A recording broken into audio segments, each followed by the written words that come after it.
Selamat malam Bapak Ibu Saudara-saudari, para pencinta Meja Sabda yang dikasihi Allah. Kembali berjumpa kita pada Rabu 6 Mei 2020. Mari kita kembali mempersiapkan diri untuk istirahat kita malam ini, sembari kita menyatukan diri dengan sabda Allah, menimba kekuatan sekaligus mempersembahkan seluruh hari kita ini kepada Allah pemilik kehidupan. Melalui rema meja sabda kita malam ini diambil dari Injil Yohanes bab 12 ayat 44 sampai dengan 50. Sekali peristiwa Yesus berseru di hadapan orang-orang Farisi yang percaya kepadanya, "Barang siapa percaya kepadaku, ia percaya bukan kepadaku, tetapi kepada Dia yang telah mengutus aku. Dan barang siapa melihat aku, ia melihat Dia yang telah mengutus aku. Aku telah datang ke dalam dunia sebagai terang, supaya setiap orang yang percaya kepadaku jangan tinggal di dalam kegelapan. Dan jikalau seorang mendengar perkataanku tetapi tidak melakukannya, bukan aku yang menjadi hakimnya. Sebab aku datang bukan untuk menghakimi dunia, melainkan untuk menyelamatkannya. Barang siapa menolak aku dan tidak menerima perkataanku, ia sudah ada hakimnya, yaitu firman yang telah kukatakan. Itulah yang akan menjadi hakimnya pada akhir zaman. Sebab bukan dari diriku sendiri aku berkata-kata, tetapi Bapa yang mengutus aku. Dialah yang memerintahkan aku untuk mengatakan apa yang harus aku katakan dan aku sampaikan. Dan aku tahu bahwa perintahnya itu adalah hidup yang kekal. Jadi apa yang aku katakan, aku menyampaikannya sebagaimana difirmankan oleh Bapa kepadaku." Demikianlah Injil Tuhan. Terpujilah Kristus.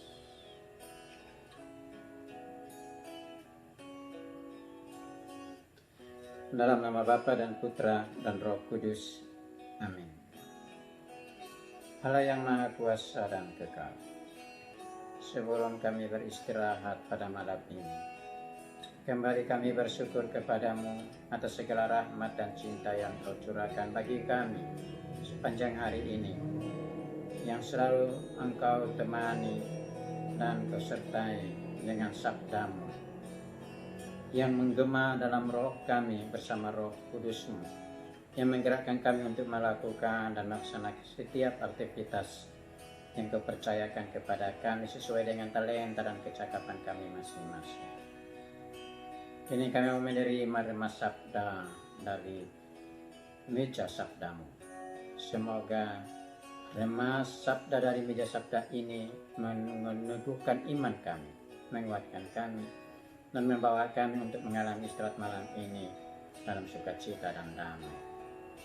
Selamatkanlah saudara-saudari kami yang terinfeksi positif pandemi virus Corona 2019 atau yang biasa disebut dengan COVID-19. Semoga mereka semua mengalami kegembiraan dalam kerajaan-Mu. Bagi mereka yang sudah meninggal, bagi yang terinfeksi positif dan sedang dirawat, semoga mereka pulih lagi untuk menjalankan kecakapan-kecakapan dan keterampilan-keterampilan yang sudah Kau tanamkan dalam hidup mereka masing-masing. Demi Kristus Tuhan dan pengantara kami. Amin. Bapak Ibu Saudara-saudari yang dicintai Allah, saya memberi tema permenungan kita malam ini bersama Kristus bermisi membangun komunitas kasih. bahwa tugas memberitakan Injil itu berlaku bagi semua pengikut Kristus, siapapun dia. Berkat baptisan suci, di mana memberi jabatan imamat umum kepada setiap pengikut Kristus, pada saat yang sama kita dipanggil untuk menjadi pelaku firman, pembawa kabar sukacita itu bagi semua orang. Tentu hal ini tidak mudah, karena banyak tantangan, rintangan, baik dari dalam gereja maupun dari luar gereja. Namun, kita tidak perlu kecil hati, sebab Roh Kudus selalu hadir dan memberi daya, kekuatan, kuasa, keberanian, dan petunjuk praktis agar dapat kita laksanakan dalam keseharian hidup kita. Caranya apa? Melalui meja sabda dari Kisah Para Rasul hari ini, Allah menunjukkan cara praktis dengan menunjuk Barnabas dan Paulus untuk mengawal gerakan pekabaran Injil dengan bertindak sebagai misionaris bagi bangsa-bangsa. Merekalah yang akan membantu gereja perdana untuk mewartakan kabar sukacita Injil ke ujung bumi. Mereka menjadi misionaris bagi gereja. Memang Bapak Ibu Saudara-saudari, para pencinta remah meja sabda yang dikasihi Allah, panggilan menjadi utusan berasal dari Allah dan bersifat personal. Setiap kita dipanggil untuk menjadi utusan. Ini bukan berarti bahwa kemudian kita bekerja sendiri dan untuk diri kita sendiri. Tidak. Visi dan motivasinya ditempatkan dalam jaringan kerjasama antara kita dengan Allah yang nyata dan konkret dalam kebersamaan kita dengan sesama. Namun yang perlu diperhatikan dan disadari adalah pemahaman kita tentang iman. Ketika pemahaman iman menjadi egois, biasanya membuat kita tidak menyadari misi Allah untuk menyelamatkan dan menegakkan kebaikan.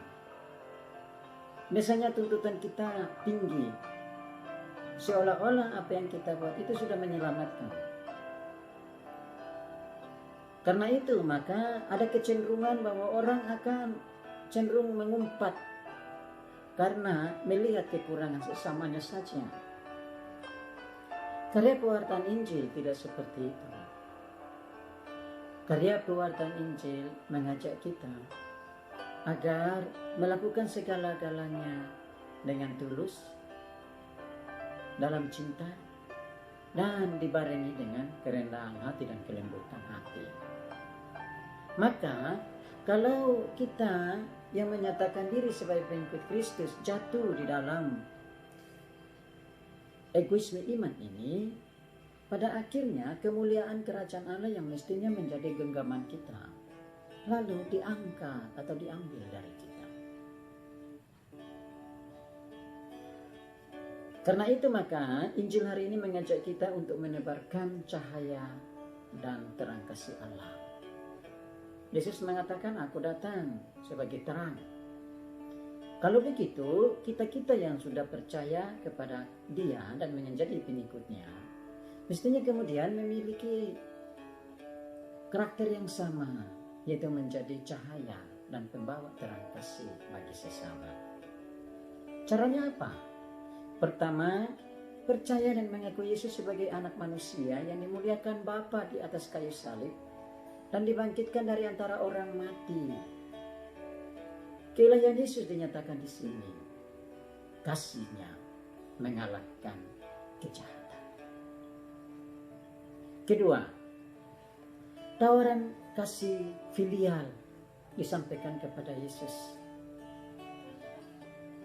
Pada malam perjamuan terakhir, Ia menyapa mereka, hai anak-anakku. Yesus akan meninggalkan para murid. Maka kasih filial menjadi poin penting dinyatakan kepada mereka sebagai anak-anaknya. Apa maksud dari ungkapan kasih filial ini? Pertama, menunjukkan relasi intim. Dan yang kedua, Yesus mau menempatkan diri sebagai kepala keluarga. Bahwa kita semua ini adalah keluarga Allah dan Kristuslah kepalanya. Kalau begitu, maka tidak salah ketika kita sebagai murid berjuang untuk selalu mencari dan dekat dengan Dia. Dan yang ketiga, Yesus mau mempersiapkan kita, termasuk para murid, juga termasuk kita, bahwa menjelang kepergiannya, yaitu untuk mengalami kematian, sengsara wafat dan kebangkitan, serta naik ke surga, agar kita siap, sehingga iman kita berhadapan dengan tantangan kesulitan jangan sampai menjadi goyah dan goncang. Poin ketiga daripada cara untuk menjadi cahaya dan terang kasih Allah adalah bahwa Yesus mengajak kita untuk melakukan perintah baru, yaitu saling mengasihi. Kita mesti membangun apa yang dinamakan dengan komunitas kasih. Menjadi terang bukan sekedar saya melakukan sesuatu agar mendapat legalitas atau cari panggung. Aku senang, dia senang. Tidak, harus lebih dari itu, yaitu hidup benar dan kaya akan relasi kasih melalui tutur kata, melalui sikap hidup, melalui tindakan-tindakan konkret yang tulus dan ikhlas.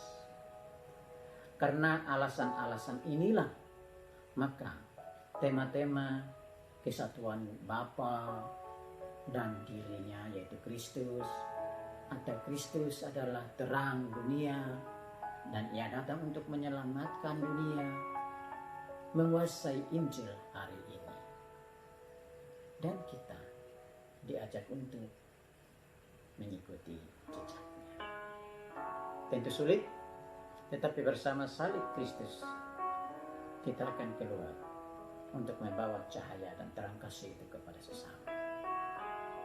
Kita berdoa semoga pandemi COVID-19 segera berlalu agar kita dapat melaksanakan tugas perutusan kita bersama sebagai persekutuan umat beriman di bumi untuk menghadirkan perjamuan surgawi di atas bumi ini sebagai persiapan agar kelak kita juga masuk dan mengalami perjamuan kudus dan suci bersama Allah dan para kudus serta para malaikatnya di surga.